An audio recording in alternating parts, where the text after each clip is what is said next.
There were three guys standing at a riverbank. That's the joke. No, anyway. Three guys standing at a riverbank. They're looking over the river and they want to get to the other side. So they kind of challenge each other and say, now, how do we get to the other side quickest? And one guy goes, well, I know what to do. And he jumps in the river and he swims to the other side. Takes him 30 minutes to get there. Next person thinks about it and says, I think I can get there faster, because he eyes a canoe down at the riverbank. So he goes out, gets in the canoe, and goes across the river and gets to the other side. Took him 15 minutes. There was a third man standing there, and poof, he was changed into a woman. She said, I can get there in 4 minutes. They all laughed from the other side. She walked around the bend in the river, walked across the bridge, and waved to him at the other side.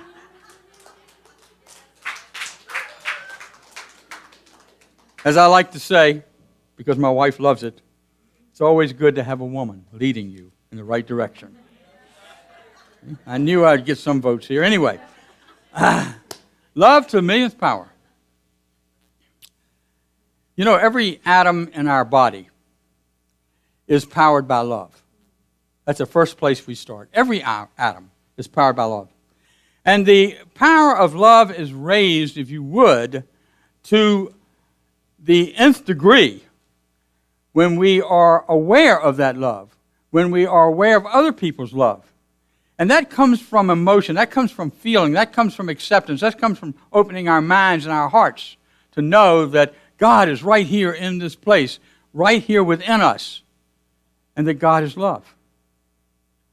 As we come to understand that, we understand that even though we may think we have enemies, even though we have adversities, which really are opportunities, even though we have obstacles in our lives, which we can move over or through, what we know is that when we live from the heart, we live with love unconditionally for all God's creations.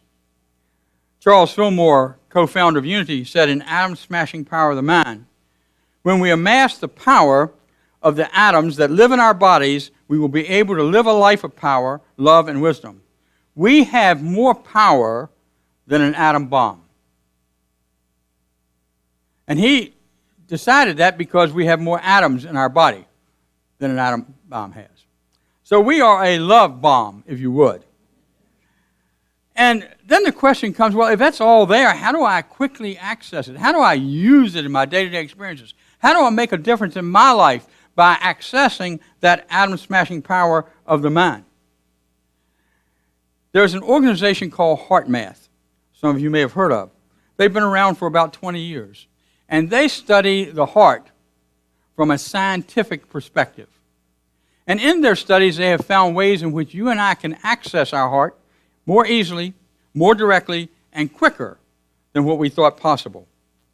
You know, I'm so sure that all of us have been faced with having to make a choice in our lives that really seemed to be pretty big at the time, and it probably was, and yet creates an endless mind of thinking like monkey talk. You've been there. Like all these thoughts are running around and I can't focus. You've probably been there. And when we're in that situation, what do? How do we manage that? And what we have to do is be willing to make a choice. When we feel frozen inside, when we feel ill at ease, we have a choice to change that. And we can do that through a process called heart freeze. You see, choices are something we're all faced with, and they're constantly either creating or disrupting our peace, happiness, and self-security. You know, things like, should I relocate to a new area? Should I take on a new job? Should I leave the job I'm in? Should I sit down with somebody in my family who has a challenge with me and me with them and work that out some kind of way? Is it possible?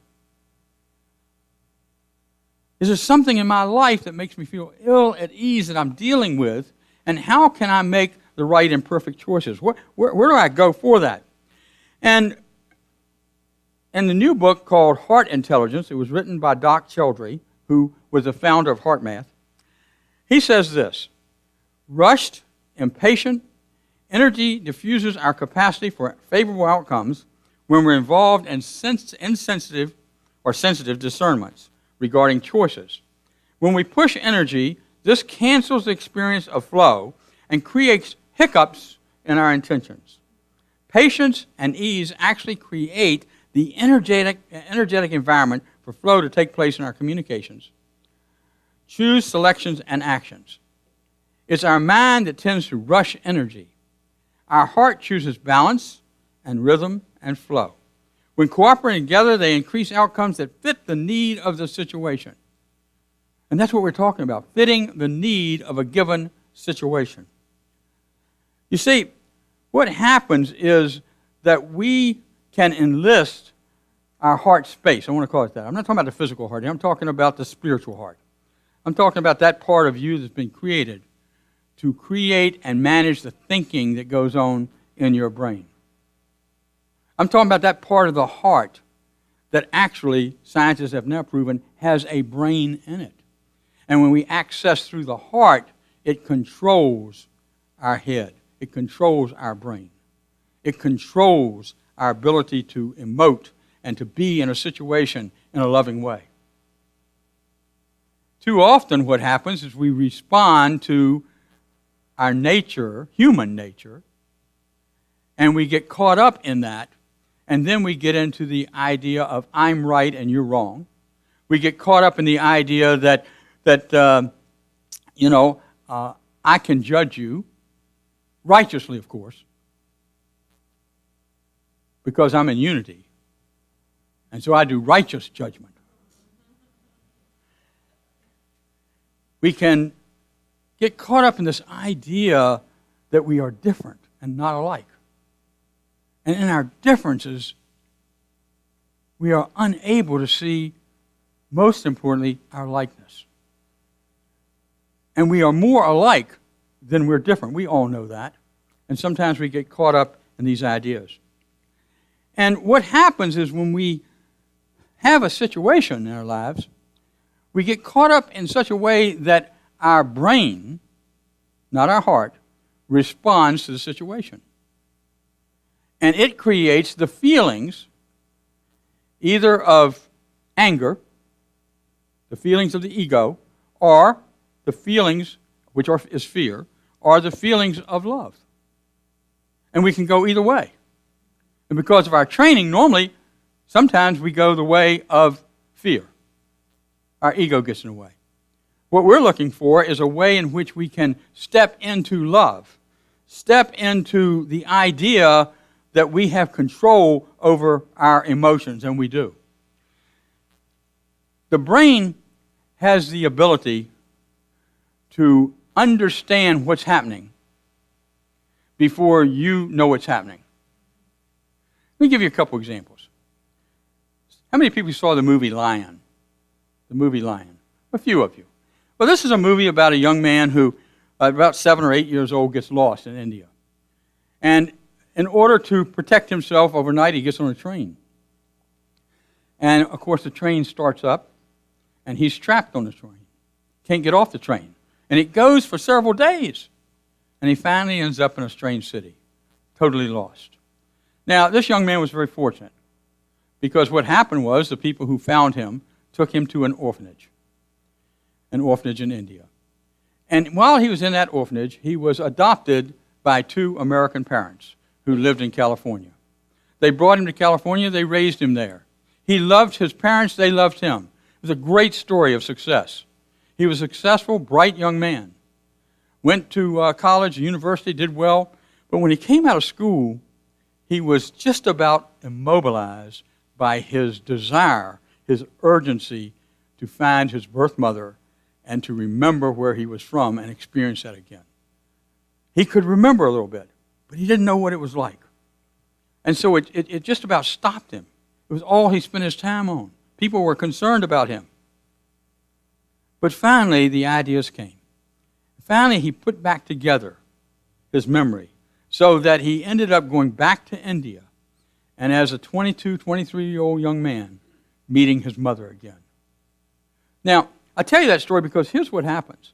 When you're watching that movie, your brain is ahead of you. Because as you see the movie, your brain starts to respond in such a way to a memory maybe you've had in the past, and then it creates emotions before you become aware of what's happening. You're already emotionally involved. You know that. You've experienced it. You know, I love the movie. Now, Vicky's going to get on my case today. I love the movie Nuts because Ricky and I went to see it, and here's the memory I had. She got so involved in it that when something happened, she grabbed the chair in front of her, okay? We didn't see it. We saw it in a movie theater. In the chair in front. And when she did, this guy goes, "Oh!" He had long hair. But you see, she was responding to the movie automatically. And she was responding even before she knew what she was seeing. That's the way we operate in our lives. We're actually responding or reacting, whichever, before we even know it. Another example would be one that we can all understand, if we've ever experienced it, and probably you have, is most of you probably at some point, or you've seen on TV, a fin in the water. Now, if you're in the water and you see that fin, you're going to respond differently than if you're out of the water and see it. You see, when I see it out of the water, I go, "Oh, how beautiful. Isn't that cool?" But if I'm in the water with the fin, my body responds and reacts in a totally different way. And I become fearful. And fear is good sometimes. It's not all bad. And so I become fearful, and I want to get out of the water. But maybe I just get frozen in the fear. I've forgotten even how to swim for a bare moment. That's that exercise of our emotions taking place and managing us rather than us managing our emotions. So, in order to change our hearts, Heart Math has 6 tips to start with.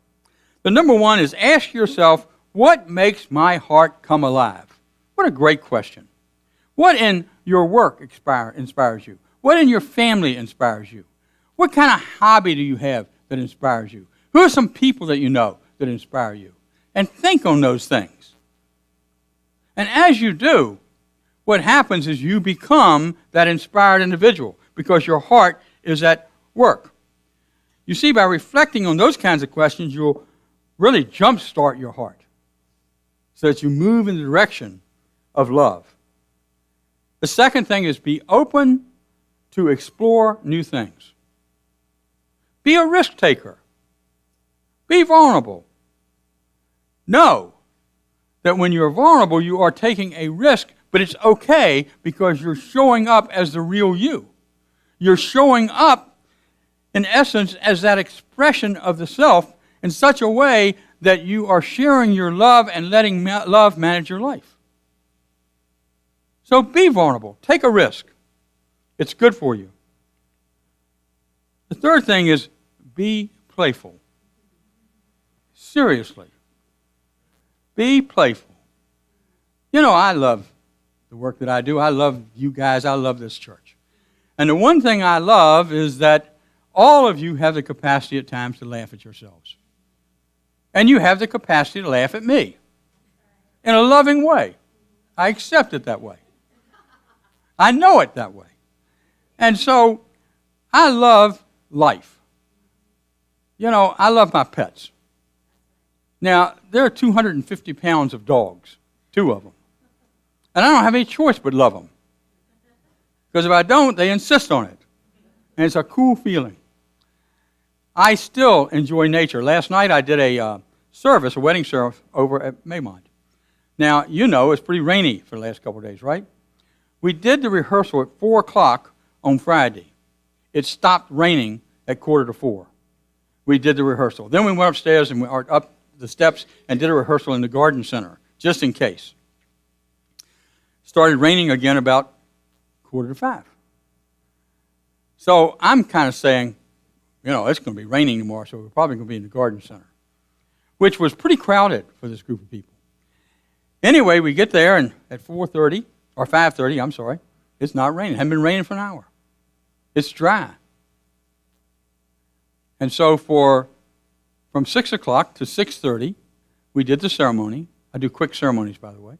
We did the ceremony, and at the end, they got their pictures taken, and just when the last picture is taken, it starts to drizzle again. Isn't that cool? But you know what was really cool was being out there in nature, being out there and seeing the beauty of Maymont Park and the Italian Gardens, seeing all the flowers blooming, seeing the people smiling, feeling so comfortable, so natural in that setting. And of course, seeing a bride and groom who were excited and in love, deeply in love. So be playful, enjoy life, enjoy nature. The last thing, or the fourth thing, there's two more after this, be yourself. Be yourself. And when you are yourself, you are inspiring others. When you are yourself, you are being a spiritual being, having this spiritual experience in this human condition. When you are truly yourself, there is transparency that you live in. You are transparent. You are not ashamed of who you are. You let people accept you as you are. You don't have to put on a persona, a personality. What we can do is we step into being authentic, being the children of God that we truly are, being heirs to all that God is. And so when we do that, we actually bring on, if you would, a refreshing breeze that we feel and others feel when we are truly ourselves. And then the fifth thing is to do something that inspires you every day. What inspires you? Again, are you playing with your children? I don't care what age they are. You can play with your children. Are you taking walks? Are you hiking? Are you being out in nature? Are you still reading poetry that inspires you or books that inspire you? One of the things I'm going through right now, and don't ask me why, I just felt the urge to, is I'm rereading all of Charles and Myrtle Fillmore's books that they have. And I'm reading a chapter every day and meditating after that. It's quite a wonderful exercise. And do you know they wrote some things I didn't even know about? And I've read all their books 2 or 3 times. And they're right there in black and white. And I say, where did that come from? So what's happening, you see, it's inspiring me. It's turning me on. It's letting me know that there's more to learn, more to understand about myself and others. Do you take time for a great conversation with a friend? Or are you just too busy for that? Your inspiration quotient is probably not nearly what it needs to be. And I say that for all of us. And we can change it. We can change that. And then the next thing, which we all know about, is to be in an attitude of gratitude. To be appreciative of what we have in our lives. You see, there's so much beauty in life. There's so many things going on in life that we can appreciate. Liz Mortier, a long time ago, gave a seminar, and she said, if you're ever really unhappy, if you're feeling a little down, here's what I want you to do. I want you to write 100 things that you're grateful for. 100 things that you appreciate. And she said, and start off with breathing. We appreciate the ability to breathe. And then she said, continue on. You know, if you were in Beaumont, Texas, and the water turns back on, you appreciate running water. If you're in Houston, you appreciate the people who turn out to help, to supply water and food. If you're in Louisiana, you remember Katrina, but know that things are a little better this time because we learned from Katrina. And hopefully we will learn from Harvey and be even better prepared for the next natural disaster. And they will come because they are natural in nature. And so what we can do is every day awaken ourselves to a new inspiration, a new way of seeing what happens, a new way of being, a new way of saying yes to tough troubles, a new way of saying yes to challenges, a new way of saying yes to life itself, to the human condition. Now, there's a slide that's going to come up here, and what I want to do is teach you a thing called heart freeze. Some of you may know it. Heart freeze is a technique that I've been using, and I've got to say off and on, for about 10 years. I learned it when I was in seminary. And heart freeze is the ability to go to my heart space and literally change the way I am feeling in a given situation that might be challenging to me. The first thing that we do is we put our fingers over our heart space. Now remember, I'm talking about a heart space here. Just put your fingers over the heart space. Then after you do that, the next thing is pretty simple. We started off with meditation many times with this, and that's breathe. But what I want you to do is you breathe, just gently close your eyes if you'd like to, and when you take an inhale, I want you to count to 5. Inhale by going 1, 2, 3, 4, 5. And then exhale, and this is a little harder because we want to exhale right away. 1, 2, 3, 4, 5. Now to yourselves, I want you to go through the exercise with your hand or your fingers on your heart of breathing. 2 breaths.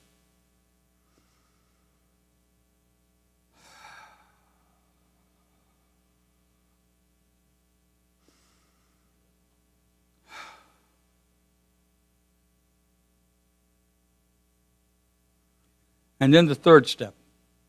As you go through that process, as you go into the silence, go within, what I want you to do is remember something that kept you in a feeling of awe. Maybe it was a child being born. Maybe it was a movie that you saw. Maybe it was a conversation with a spouse or a loved one. Maybe it was a sunset or a walk in the mountains. Maybe it was a time of meditation where you felt totally the power of love in your life. And you knew that you were loved and that you were loving. But just remember for a moment a situation and take in all the feelings of that situation right now, right here.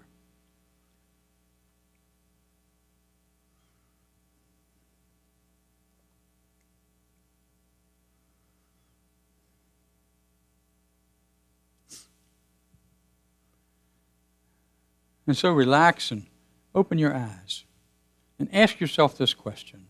Do I feel any differently? My guess is you do. My guess is that you can be aware in the moment. Because what you're feeling is the authentic self at work. You've brought that memory up and you've done it through your heart and communicated it to the brain. And now the brain is taking direction from the heart rather than giving direction.